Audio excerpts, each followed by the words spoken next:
construction union protesters shatter the carefully orchestrated peace of the ALP National Conference. I'm a Labor Party member. Locked out of the proceedings, unions set up next door to protest the government's refusal to scrap the Building and Construction Commission, which polices the militant construction unions.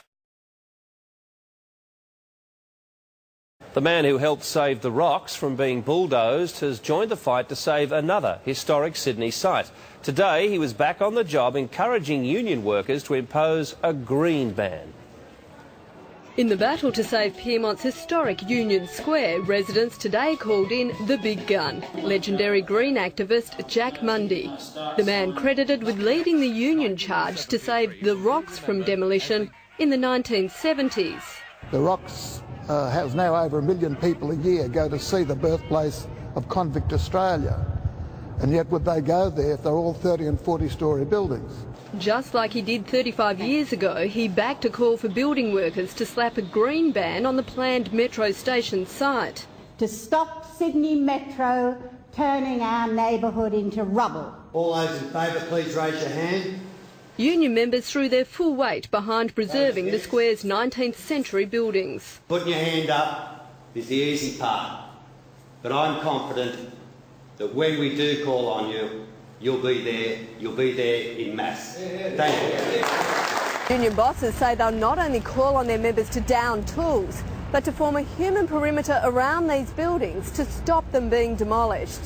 Residents say other sites, including a nearby car park, could house the station. It doesn't represent as good an option in terms of pedestrian and commuter access. While final assessments wrap up, local businesses are now pinning their hopes on the union saving Union Square. Ali Donaldson, 10 News. This was supposed to be a tough budget, remember? But the attacks on middle-class welfare are little more than a flesh wound. The biggest surprise, the toughest measure, and perhaps the one thing that might prove to be the hardest to sell, is the lifting of the retirement age. And it seems that's been the hot topic today around the water coolers and tea urns. My first reaction was it was a sigh of relief that I'll be 63 next birthday, so I'm sort of, I escaped the net. But it was a big subject of discussion in the smoker room this morning. A lot of the guys in their sort of late 40s, early 50s, it's going to impact on them, and they weren't happy about it, mate. I wouldn't be happy about it. I mean, I'm looking at 65. If I had to look at another 2 years, I wouldn't be happy at all. I wouldn't be happy about it. I don't think I could physically do it. Meantime, construction workers rallied in Alexandria today, angry that manufacturing operations will be sent overseas. Australia-wide by nearly 80% of their product, referring to the protective clothing and also casual clothing. The unions are launching a campaign to save the jobs, with another protest organised for Thursday in Melbourne. The once booming construction industry has been hit hard by the global recession as funding for new developments becomes increasingly scarce. But there's one training ground that seems to be defying the trend. Graduates of the Koori Job Ready program in Sydney are still being snapped up by builders. Rowan Tobler now runs the course, which was started by his father Les 5 years ago, with one main aim. Employment, I suppose, is our initial outcome, but gaining the things that come with employment too, wealth, self-esteem, a sense of who you are. The program attracts students from all over New South Wales. They come from, backgrounds, different social problems, drugs, alcohol, domestic violence. Some come from backgrounds that don't have problems like that at all, it's diverse where they come from.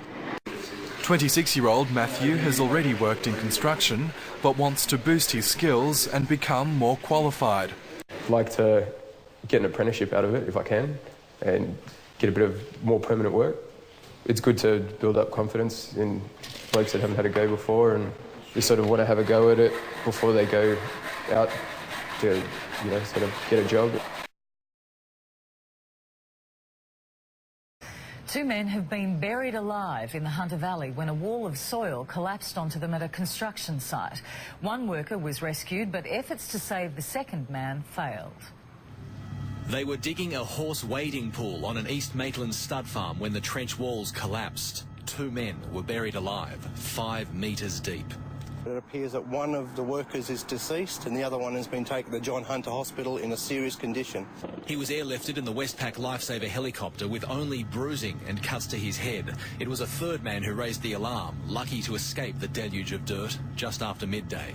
A crime scene will be making an assessment, and then we will seek to recover the remaining male. The response was enormous. Police, ambulance, work cover, unions. The fire brigade was also called to stabilise tons of soil.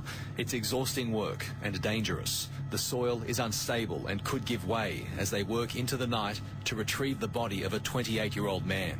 Workers have been sent into a 3-metre deep trench without the proper precautions. It's reprehensible and it's dangerous and it's against the law. The job was being done, reportedly, without a council permit. Robert Ovadia, 7 News.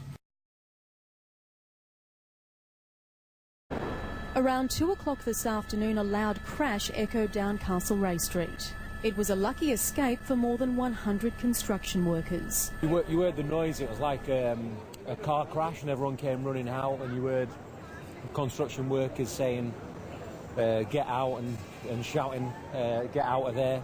When emergency teams arrived, tons of twisted metal was hanging from the side of the building.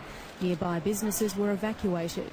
The construction union says it's been concerned that people working on the scaffolding haven't been properly trained and discussed those issues with the developer only days ago.